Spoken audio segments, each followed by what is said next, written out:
What's up everyone, it's Adam from Life of Adam, and today I'm back with a brand new lifeguarding video. And in today's video, I'm gonna give you guys some tips for having the best lifeguard resume for your next job interview, your next lifeguard job application. Now, before I dive into this, if you guys are new to the channel, I make a bunch of lifeguarding tip videos about how to pass the course, how to pass the pretest, basically everything you need to know about becoming a successful lifeguard. So definitely consider subscribing and liking the video if you're new to the channel. And also, if you're interested in taking the course for the first time, I have a link down below in the description.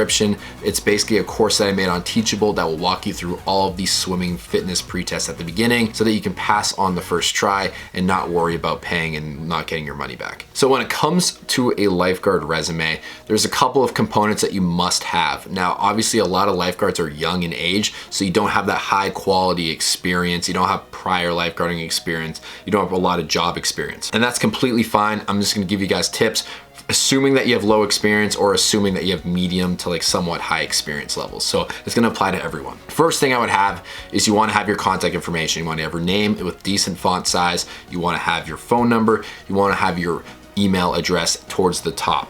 Now, if you're someone who doesn't have a lot of experience, you're like 15 like I was when I was applying my first lifeguarding job, you wanna start off with your education. Your education is very important. You wanna say where you go to high school. You wanna say your like focus, your concentration. You wanna say your GPA, your grades, your extracurricular, like you do like a student government or you do like a math club, whatever it is, you wanna talk about your education and they'll fill up a decent amount of space. Now, if you're someone who does have past job experience, I would put that job experience above education. So if you worked at, let's say you worked at a YMCA and you're a lifeguard before, have that at the top, have how long you've done it for and the job and like the duties that you did. So check chlorine, handle equipment, first aid, CPR, all those things. You wanna do that so it fills out.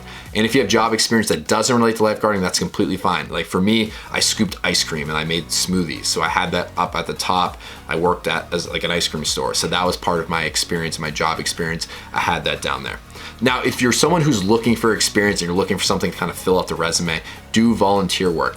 Do something at like a soup kitchen, a charity, a church, whatever it is, something that you can show that you're working with people and you're doing a service, and it shows that you're like more of like an adult, like you have experience being in the public and working. Now, another thing you could have on your resume if you're towards the younger side, like early high school, mid high school, is hobbies. And if it relates to swimming, that's really good. So if you do swim team, definitely have that on your resume. Water polo, if you're on the diving team, things that relate to swimming, that's very important. You should have that on your resume. If not, let's say you play hockey, you do basketball, you do football, maybe you played middle school baseball, whatever it is, you want to have those hobbies on there. And if it shows that you're athletic, a lot of places want to make sure that lifeguards are hiring are like good athletes and are athletic. Now, you don't need some like crazy template. There's no like one right answer. Like as long as you have this information and the spacing's good, the font's good, it's in one page, so you don't have to flip it around and do all those things, it'll be completely fine. A lifeguard resume does not completely define you. Yes, it like summarizes your experiences in your school and all of that,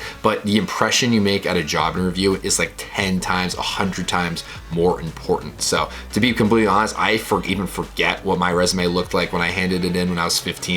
Like it was probably really bad and it was ugly, but the impression you make in the interview means so much more. And once you have that first lifeguarding job, then you can put it on your resume for your next one, or maybe you'll even stay there because you like it and you don't even need it anymore. Now, a tip for like older lifeguards or ones who are seeking to do like more professional, like higher end, higher like fitness capability type of lifeguarding, like beaches, you need to have a resume that is more professional. And professional, I mean like a college level type of resume. So if you're in college, you wanna have your college education, you wanna have your GPAs. If you're on the dean's list, put the dean's list. You wanna have your college and your high school education. You wanna have all of your job experience, all of your past lifeguarding experience. You wanna have your lifeguard certification like stapled to it. That's another thing I completely forgot. You get your lifeguard certification and staple it to your resume so you have both of them ready to go, and they can see that because they'll always ask for that, and that just gets out that kind of like question out of the way and they know you're certified. So I hope you guys enjoyed this video and found it helpful.